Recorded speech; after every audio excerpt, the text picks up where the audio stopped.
My name is Judy Atkinson, and I am both a Yemen woman from central West Queensland around the Carnarvon Gorges area and a Bundjalung woman. Country allows us to heal, it allows us to know ourselves, it feeds us, it looks after us. It's part of our spiritual as well as our cultural heritage. So country is vital. My parents were great parents. But my mum sent me to a church where for 3 years I was sexually abused. What was good is that when I finally got the courage to tell my mum, she showed me what a good mum could be. She immediately took me to the doctor and reported it to the police.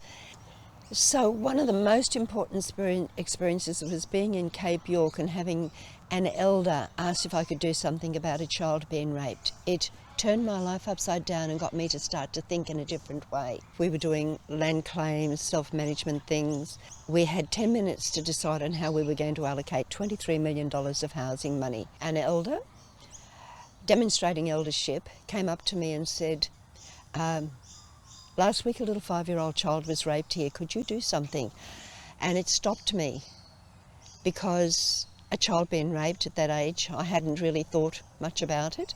That could be happening. I went to the council, the Aboriginal Coordinating Council, and asked if I could look at that. They said, please do.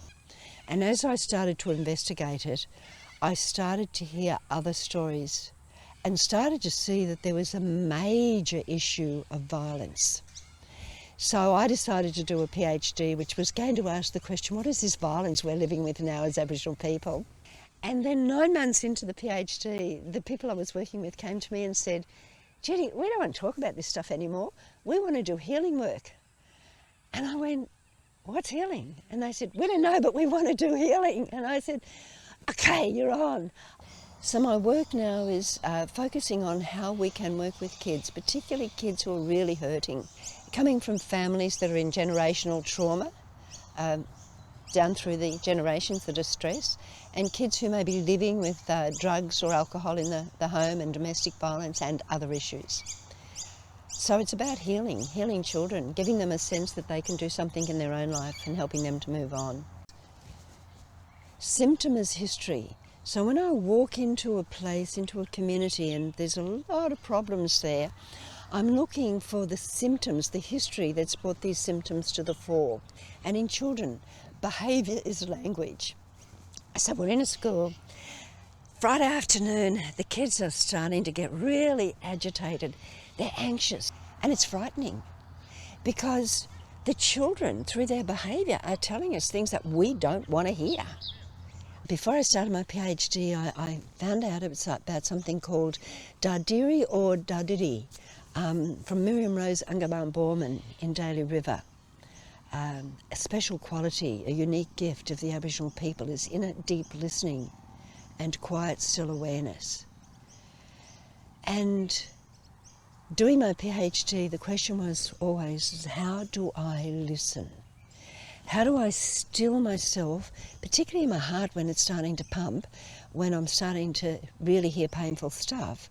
How do I still myself not to want to talk, but to just listen? So the people who are telling their stories can start to find what they need to do for themselves. And that governs my whole life now. How do I listen? And it's frightening because the kids tell you stories that you don't want to hear. I got a phone call when I was driving from Brisbane to Cairns, and I was running workshops for Aboriginal medical services.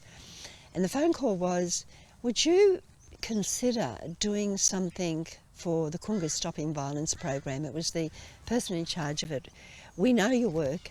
Would you be willing to put a package together that we can run in prison for the women? And I didn't have to even think. I said, I'd love to do that. So the person I was driving with took over the driving, and I sat in the car and started to put some ideas together. What I learned is this, is all of those women had incredible trauma stories that nobody had ever listened to. That all of the women had a deep level of shame inside them. They painted the most exquisite paintings, and often sitting beside them, the question would be, so tell me about your childhood, tell me what happened. And they would be painting the the bush foods that they ate as a child, the memories they had of being with grandparents out in country and how safe it was and how much they were learning. And what they taught me was after the third delivery that it wasn't the anger, violence, boundaries and safety we needed to go into, but the loss, grief and trauma. So we started with their loss history maps. That gave me the most incredibly strong tool to write reports for the magistrates on how the system had failed those women totally, completely. The system was complicit at every level: policing, courts, lack of housing, lack of social services, lack of support for their children, totally responsible for those women being incarcerated. When we were doing the deep healing educational work, quite often the veil between the corporal world and the non-corporal world was fractured, and lots of very deep experience happened from a very, very deep spiritual level. Now, as an academic, I would say to you, that's Aboriginal education. That's on-country education. That's how we did ceremony, and that's how we took people through initiation, men and women separately. You know, and that's why we say there's just such a thin line between the physical world and the spiritual world. And it was broken many times during that time. This society came out of the Industrial Revolution in England. And education then was to put kids in these schools where they could start to work in the cotton mills and go down the coal mines, and in what I would call educaring practice. Children were always nurtured, looked after, cared for. Children were allowed to express their feelings. Now we're not allowed to. Young men and young women separately went through ceremonies where they learned to be able to engage in a good way. That's education. Knowing what country is, knowing everything that we need is in country. We have an unskilled workforce at every level. So let's go back to education. We have teachers in classrooms who do not know how to diffuse the heightened behaviour of a child who's just spent the whole weekend in a drug-addicted family, or a family's got domestic violence, and the kid comes to school on Monday just agitated and angry, acting out, and the teacher just says, suspended. So I would change education. So in the classroom there was healing, the creative arts, the therapeutic arts, dance, theatre, allowing a child to get really angry because they can't get angry at home. Where we want to skill up our young people to be the educators and run courses, you know, on the ground, learning to be human again after our humanity's been taken from us.